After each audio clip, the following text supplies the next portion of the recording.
Good day, grade 12 learners. Welcome to today's geography lesson. My name is Nomthandazo Malembe. This lesson is brought to you by the Northern Cape Department of Education in collaboration with Pagama Research and Development. So today, learners, we are focusing on our final revision. We're going to look at our paper 2. But before we start with our revision, I just want us to go through our lesson objective. So by the end of this lesson, learners, you should be able to identify the structure for paper 2 and also to focus on the following topics. Number 1, we're going to look at the layout of the paper. Number 2, we'll be looking at the study tips. Then number 3, we're going to look at the exam writing techniques. Then number 4, we'll be looking at the important aspect on answering and what to focus on. Then number 5, we'll be looking at the exemplar questions. Those exemplar questions will be based on the rural as well as your urban settlement questions.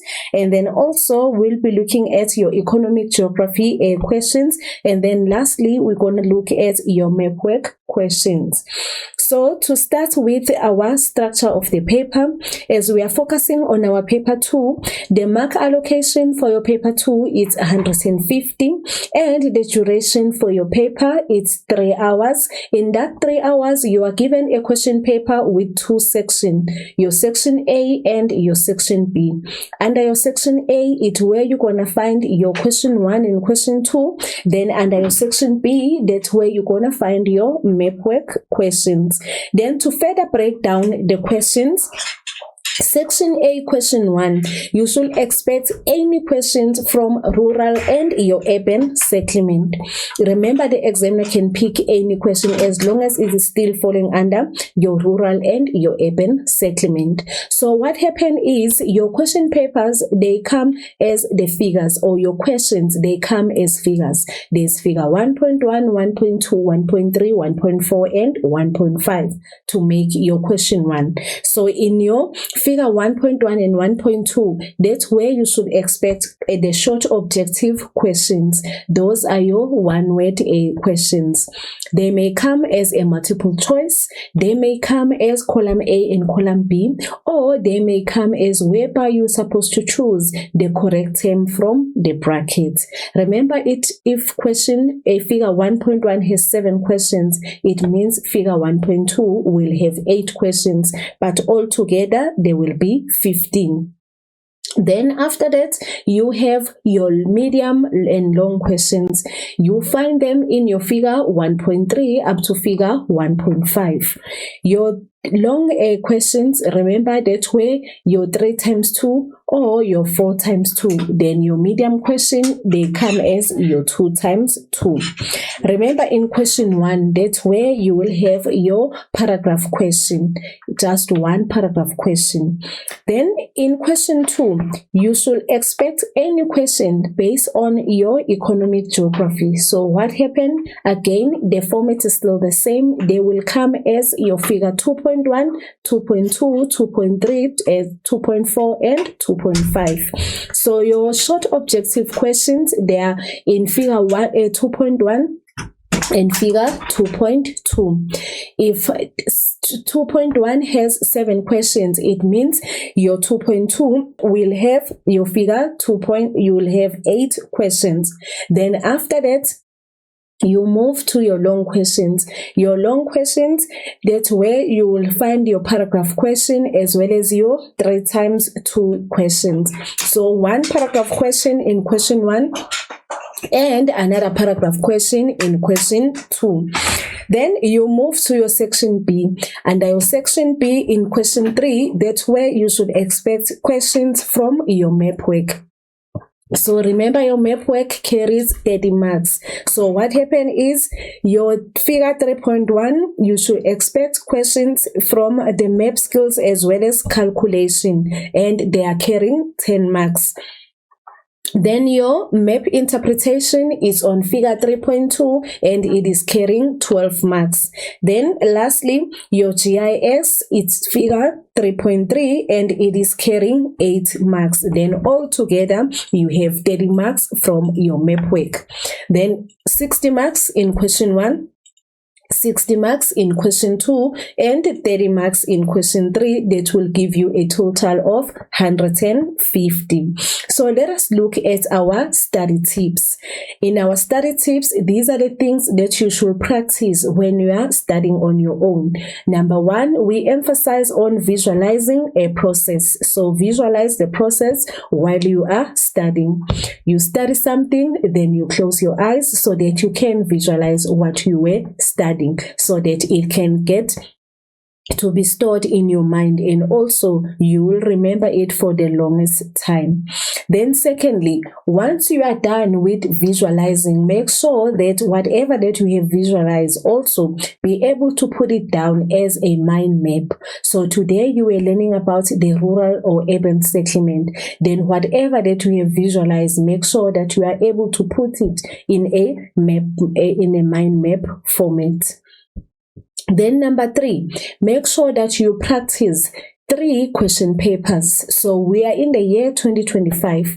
Download the year 2024, year 2023, and year 2022 so that you can work on these 3 question papers, so that you can be able to see how the examiner asks the question and how you're supposed to answer, because you will have the question paper as well as the memo.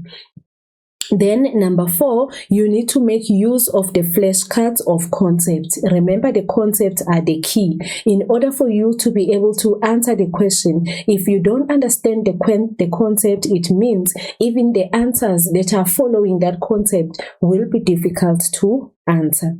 Then create the rhymes, the songs, as well as the abbreviation in order for you to recall the information. So whatever that will work for you, some they are good in creating songs. So take the content and you create that song so that you can be able to recall the information faster.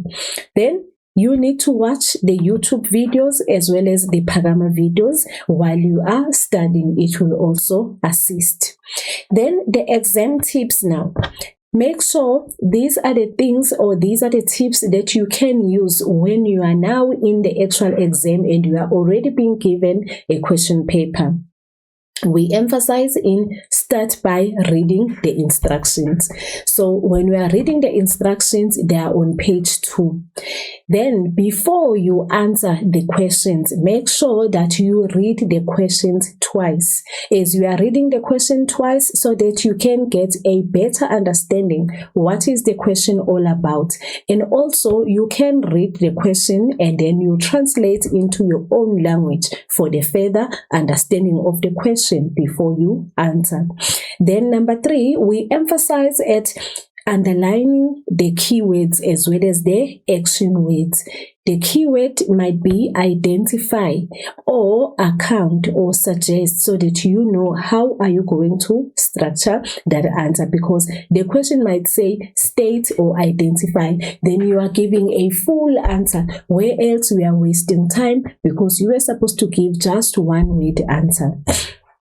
Then number 4, the important part is to check mark allocation for each and every question. Check a mark allocation, especially in those questions whereby there will not be specific as to how many answers you're supposed to give. So by looking at the mark allocation, is the one that is going to assist you as to if it's saying 2 times 2, that way you know that you're supposed to give 2 answers.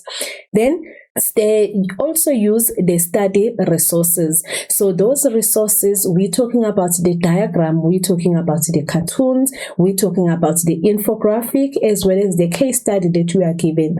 Remember, some of the answers will want you or will require you to go in those resources so that you pick up the answers, even if it's not according to that resource, but they will give you a clue as to how you're going to answer.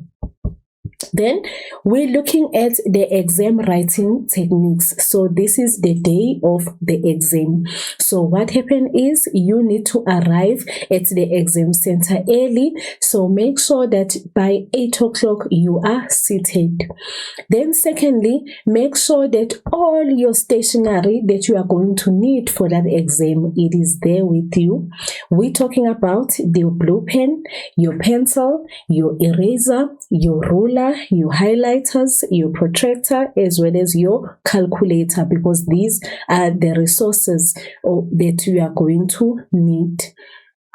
Then number 3, make use of the 10-minute reading time so that you read the question carefully, and also you start planning your answers.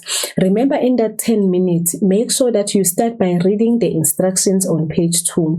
Then after, you read through the question paper. As you are reading through the question paper, maybe you will realize that question 2 is the one that is more easier for you. So now you will start to you're going to start with that question 2 when you are answering the questions. Remember, again, do not mix the questions, but you are allowed to start with question 2, then you say question 1 and question 3. As long as you are not answering question figure 1.1 on question 1, then the following, you are now answering question 2, you are saying figure 2.1. So it's supposed to be one question at a time. Then you also follow the instructions clearly or carefully. Remember the instructions. You are not only following the instructions of the invigilator, but also the instructions of the question paper. If it's saying each question starts on a new page, that's what you're supposed to do. Then do not rush through the question paper. Remember, you have 3 hours. In that 3 hours, you also have 3 questions, which means per question it's 1 hour. Then, what is most important is do not leave any single space blank. Make sure that you answer all the questions. And once you are done with the questions, sit down again with the question paper, double check if you have answered all the questions before you move to the next question. Even after you are done with all the 3 questions, before you sit and relax, make sure that you double check your work again. If your numbering is correct, you have answered all the questions, and also to make sure that everything that you were supposed to write is there. Remember, we're emphasizing it, not rushing yourself, and also to stay calm so that you can be able to be free when you are writing. Then we are looking at our questions now. So in our question, it is based on the rural as well as urban settlement. So refer to the following article. Remember, we said start by reading the instructions. So not only the instructions of the question paper, but also of each and every question. So refer to the following article and answer the following question based on land reform. Remember, land reform alone, it is a concept. Hence, we emphasize the studying of the concept so that you know what we are talking about. Because if you don't know what is land reform, it will also be difficult to answer the questions. So we are given a picture. As you can see, these are the people who are protesting, and they are having the black cards or the information with them. That's the land reform process. One is having give it timber land for the need for the grid. So also let us see the questions. In our questions, which pillar of land reform best describe the compensating people for the land they have lost due to the forced removals? So 1 times 2. So here you need to give a land reform. Remember, we've got 3 types of the land reforms. Then your 1.1.2, what is the aim of the land reform? Another 1 times 2. Then your 1.1.3, you quote 2 pieces of evidence from the picture that shows that people are unhappy with the land reform process. It's 2 times 1, which means a 1 quote will give you a 1 mark. Then next, it's question 1.1.4 and 1.1.5. So in 1.1.4, you provide 2 reasons that could have led to the process of land reform advancing slowly. What could make this process to be slow? 2 times 2. Then your 1.1.5, you describe how well-managed land reform could have economic and social benefits for the people who are living in rural areas. Then we're looking at mark allocation. It is 3 times 2, meaning you need to give 3 responses. So now that we have analyzed the question, let us go through the picture again. As we are going through the picture, remember there's a question that you're supposed to give evidence from the picture. So again, analyze on what you see in the picture just for a minute, and then after that we can start with the answers. Right, we're going to start with our first 3 questions. So in those 3 first questions, I'm going to give you just 4 minutes. And then after 4 minutes, we proceed to the next of the questions before we start with the solutions.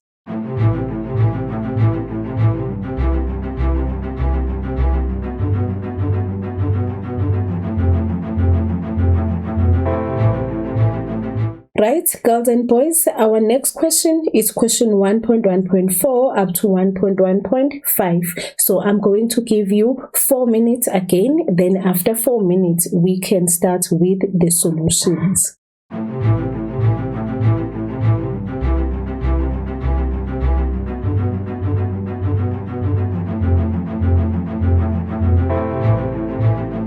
As our first question, you are supposed to come up with the pillar of land reform or the type that best describe the compensating people for the land they have lost due to the forced removals. So remember that we are talking about the land restitution. Remember, the land restitution is the one that is catering for the people who were forcefully removed. So the land restitution is the one that is looking for the land for the residential. Then your 1.1.2, what is the aim of the land reform?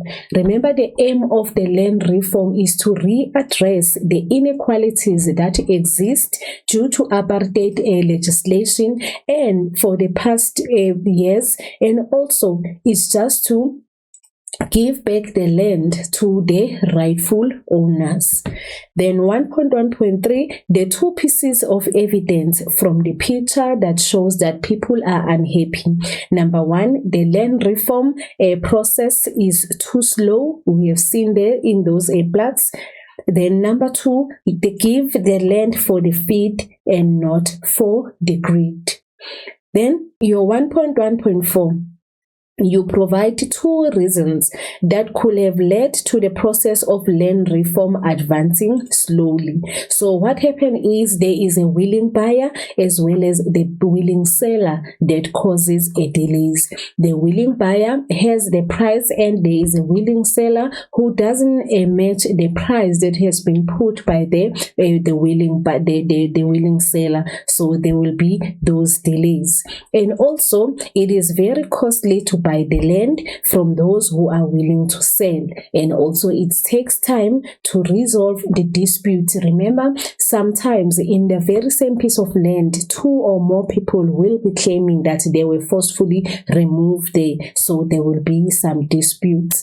Then we're looking at the disagreement between the government as well as the traditional leaders. The government wants to do it another way. The traditional leaders, they also have their way, so there will be disagreements in between. Then your 1.1.5, you describe how a well-managed land reform could have economic and social benefits for the people who are staying in rural areas. Number 1, we're looking at the change to the commercial farming that will create more employment opportunities. So if people are given back the land, it means now there will be those one who will be creating jobs through the farming activities. So once people are now employed, they will now be able to take care of themselves, which means the food production will increase, and not only the food production that will increase, it will also alleviate or reduce the poverty. Then we're also looking at the improved services, which will contribute to the better quality of life. Then also we look talking about the family units that will not be broken. Remember, in the rural areas, because of rural urban migration, as people migrate to the cities so that they can have employment, so that they can be able to take care of their families back in rural areas. So if now in rural areas they are creating job opportunities, it means now people will not migrate to urban. So it means the families will be united. Then your question one again, we're still looking at your rural and your urban settlement. So there we have a picture of the person who is fetching water from the river. Then in our instruction, it says refer to the following article and answer the questions based on the social injustice. So social injustice, as you can see the evidence there of a person who is fetching water from the river, and you can see nearby the river that there is evidence of littering, which means that water is not clean. So I'm going to give you just 4 minutes so that you can analyze the resources, the article, as well as the picture, and then after that we can now be ready to analyze the questions before you start with the answers.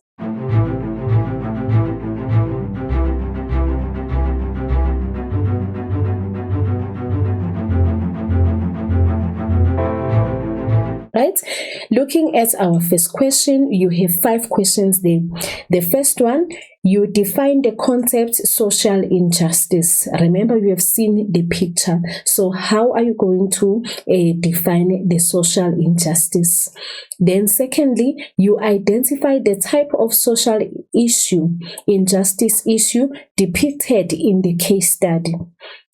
Identify. So with reference to the article, provide a reason for water shortages in the rural areas. It's one answer that's going to give you 2 marks. Then 1.2.4, provide at least 2 strategies the local community members could implement in order to conserve water. 2 times 2. Then your 1.2.5, how can the decrease in the availability of water impact farming in rural areas? The decrease in the availability of water, how is it going to impact farming in the rural areas? You are given 3 times 2, which means you need to give 3 responses. Right? Looking there at our questions, we are now ready to answer the questions. I'm going to give you 10 minutes to answer the questions, and then after 10 minutes, we will then proceed to the solutions.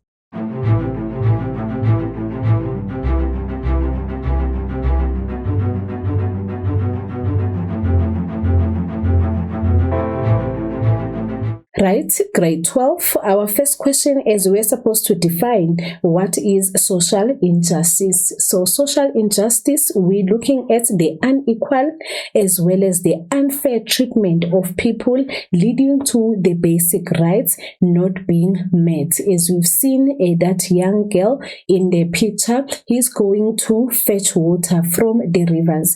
Remember, in our constitutional right, we're supposed to have the running waters in our homes. So now that there are people who are still fetching water from the river, that makes it to be a social injustice. There is now that unequal because there are people who have the running water in their homes, and also it's now an unfair treatment because even that water that they are fetching from the river is not as of the quality.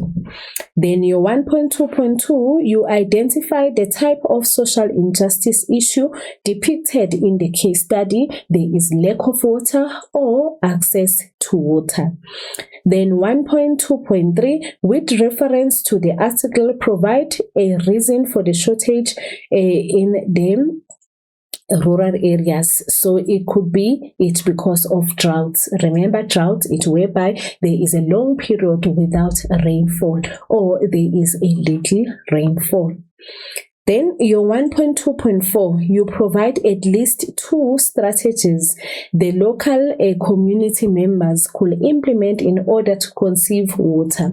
Number 1, the use of JoJo tank. Remember the JoJo tank, they will collect rainwater so that they can be able to store it for the future use. And also to use the boreholes.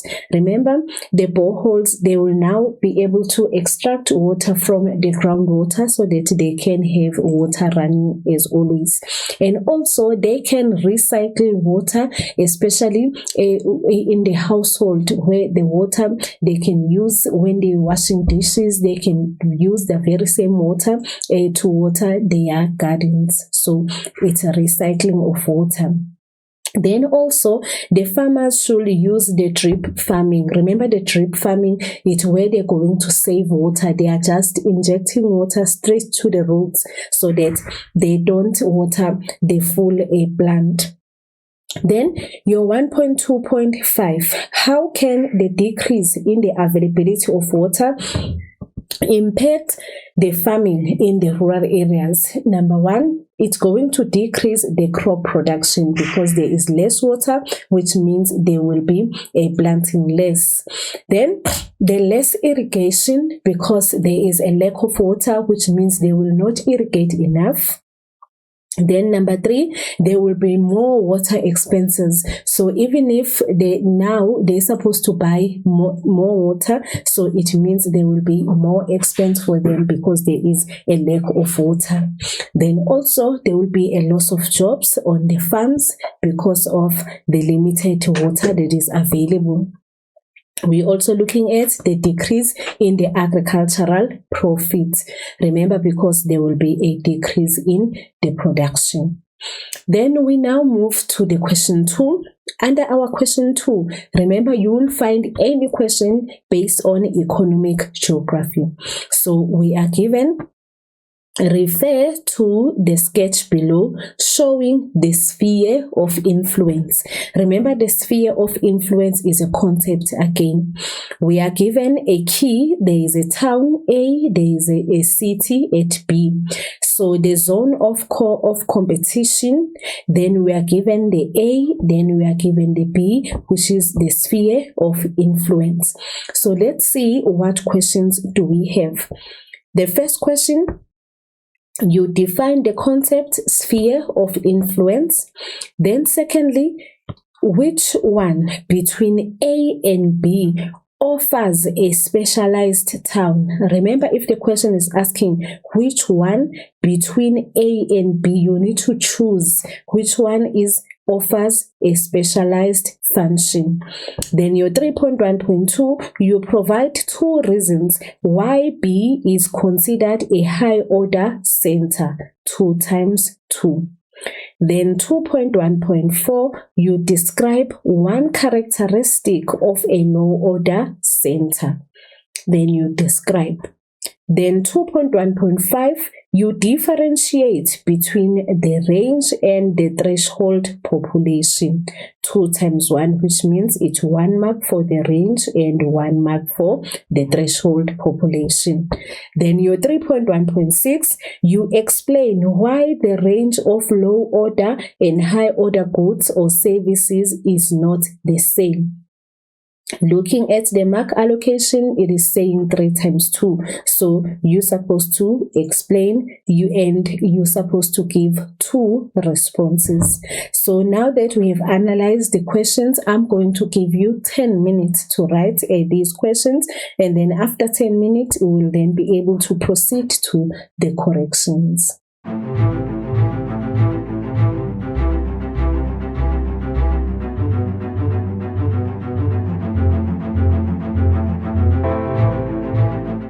Grade 12, our first question, you are supposed to define the concept sphere of influence. So we are talking about the area from which the business or the services draws its customers. We call it a sphere of influence. That area where they make use of your service or they make use of your business. You know that these people are your customers, so they become your sphere of influence. Your 2.1.2, which one between A and B offers a specialized function?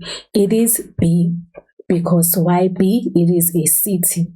Then your 2.1.3, you provide two reasons why B is considered a high order center. So it is a high order center because it offers a specialized good as well as the services, and it has a larger sphere of influence. So therefore it becomes a high order service. Then we're looking at the next question, which is 3.1.4. You describe one characteristic of a low order center. They offer a low order goods or services, or one might say they have a small sphere of influence. Remember your low order centers, these are the centers that deals with the products that are in daily use, or the products that everyone buys every day, and also the products that you cannot travel for them. Then your 2.1.5, to differentiate between the range as well as the threshold. So the range, we are talking about the maximum distance a customer or is prepared to travel for goods and services. Then your threshold population, we are looking at the minimum number of people who are required in order for the business or in order for to make a profit. So your 3.1.6, you explain why the range of goods, the range of lower order and a high order goods services are not the same. 2 times 2. So the first one, we are looking at the range of a low order goods is as short as they are needed almost every day. So remember, we're talking about a goods such as your bread, your milk, the ones that you buy every day and you cannot travel for them. So that becomes a low order. Then the high order goods are relatively expensive, and also they require a decision making. Are you willing to travel to that distance in order for you to get that item or that goods that you are looking for? And also, these are the items that you do not buy every day and you are willing to travel for them. Like a car, you can travel to get a car at a cheaper price. So that is why it is not the same, because for the low order, everyone is using those goods every day and they are needed. And also, you do not use a transport just for them, as you can go to the tuck shop to buy all those daily goods, as compared to the high order that is expensive and also you are also willing to travel for them. Then we're looking at our next question. It is still on the economic geography. So you refer to the infographic on the informal settlement. So there you are given the shacks in South Africa, which you can see there is a percentage of 78 households who are living in the backyards, and also that use the electricity for lighting. Then you are also looking at the 41% of households living in the shacks in the backyard that comprises one person only. Then you are also looking at the 63% of shacks in the backyard that have access to the flush toilets versus the 24 that in the shacks in the informal settlement that does not have the access. Then we are looking at the 1.8 million, which is children under the age who are living in the shacks. Then we are also looking at the closer to 2 million household or 5 million people who live in shacks in South Africa, and more than 30% who live in shacks in the backyard. Then let us see what questions do we have. Number 1, 2.1.1, how many children under the age of 18 in South Africa, according to the infographic, who live in the shacks? Then 2.2.2, according to the infographic again, what are the 2 advantages of living in the backyard shack compared to the informal settlement? Then your number 3, you list and explain. So it's list and explain 2 social issues that developed due to the growth of informal settlement, which is your 2 times 2. Then in number 4, in a paragraph of approximately 8 lines, you explain sustainable measures that the government can implement to improve living conditions in the informal settlement. So we have these 2 questions that you're supposed to answer according to the infographic. So we're going to go back to the infographic so that you can be able to analyze in your own, and then after that we'll be able to answer. So I'm going to give you 4 minutes to analyze the infographic, and then after 4 minutes we'll then move to the questions.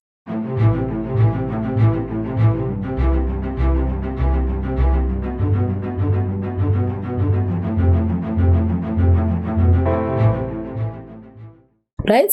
In our questions, as we have our paragraph questions, I'm going to give you 8 minutes so that you can be able to structure your paragraph question, and then after 8 minutes, we will be able to do the corrections.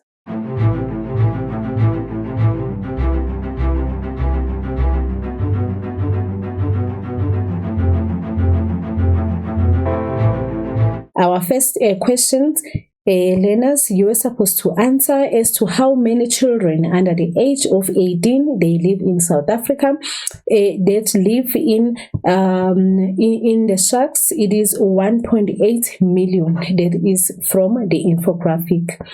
Then 2.2.2, according to the infographic again, what are the 2 advantages of living in the backyard shack compared to the informal settlement? Number 1, in the backyard shack, they have the access to electricity, and secondly, they have access to the flush water and low occupancy, or there is 1 person only. So those are the advantages.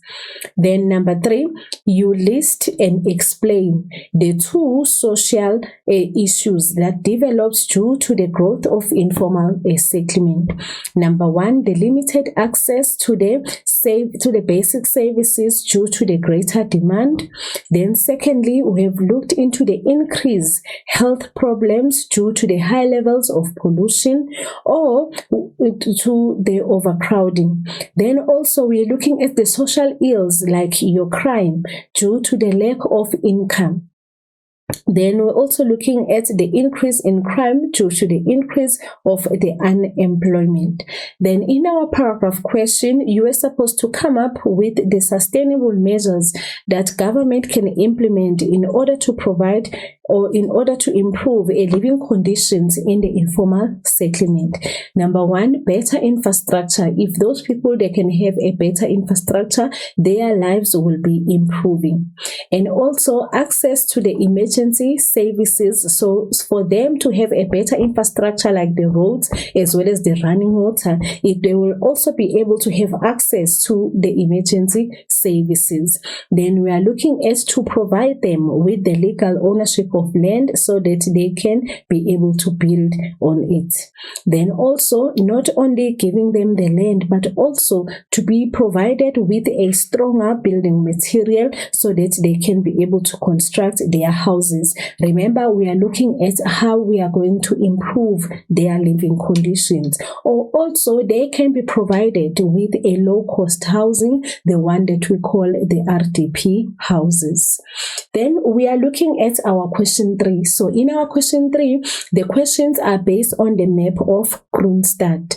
Remember, each and every question you will be given the location of the map of South Africa with the location of that area that is in question. So by now, before you even read the general information, you will know now where is this Kronstadt located to, because we are seeing it where on which province is this Kronstadt located to.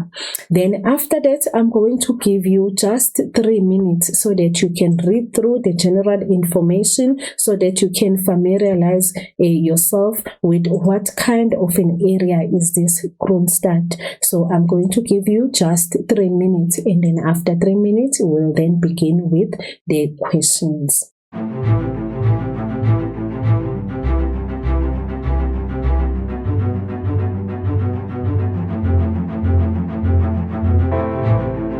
Looking at our first question, grade 12, we're going to look at the GIS questions. So your 3.3.1, you define the concept attribute data. Remember, all the concepts, the definitions are 2 marks. So how do we define the attribute data?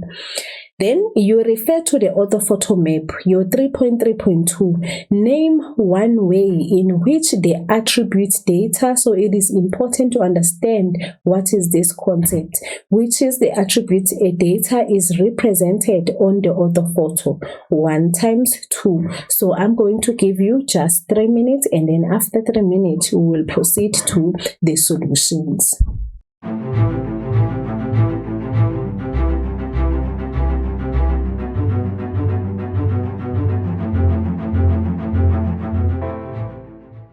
In our solution, to define the attribute data, we are saying this is a data that describes or give the further information about a feature. Remember, we've got an attribute and we've got a spatial. So the spatial will just give you just information, and then for the attribute will give you a further information about the feature. They will describe and then give a further information about the feature. Then your 3.3.2, to name one way in which the attributes, remember the further information, is represented in the orthophoto. We are looking at the contour lines. Remember, the contour lines, they indicate the type of a slope. Is it steep or is it gentle? So by looking at the contour line, then we're also looking at the spot height. The spot height would also tell us the highest level around the sea. And then also the name of the place. Yes, we know there is a place, but what type of a place or what is the name of that place? Now it becomes an attribute. So it's either the contour lines, or it's the spot height, or it's the name of the places. Then your 3.3.3, you refer to the bridge number 6 on the orthophoto and block E4 on the topographical map. So it's block E4, and then on the orthophoto it's number 6. Remember, the area that is covered by by red in a topographic map is the very same area that is on the orthophoto map.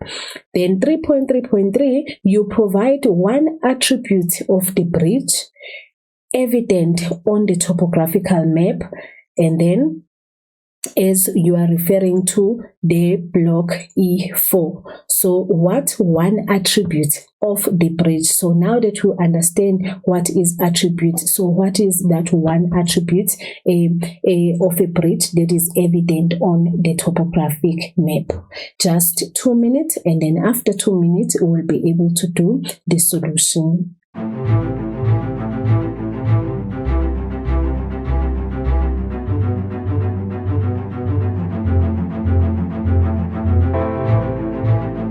Looking at our solution, as we're supposed to come up with the attributes of the bridge. Remember the further information. We've already mentioned that it may be the name of the places. So here, the further information of that bridge, it could be the name of the bridge, or it could be the height of the bridge. So the name of the bridge or the height of the bridge will become an attribute data. Then your 3.3.4, you draw a symbol for the following feature evident in block A4. So you are drawing a symbol of a point feature. B, you are drawing a symbol of a line feature. So I'm just going to give you 3 minutes, and then after 3 minutes, we'll be able to proceed to the solutions.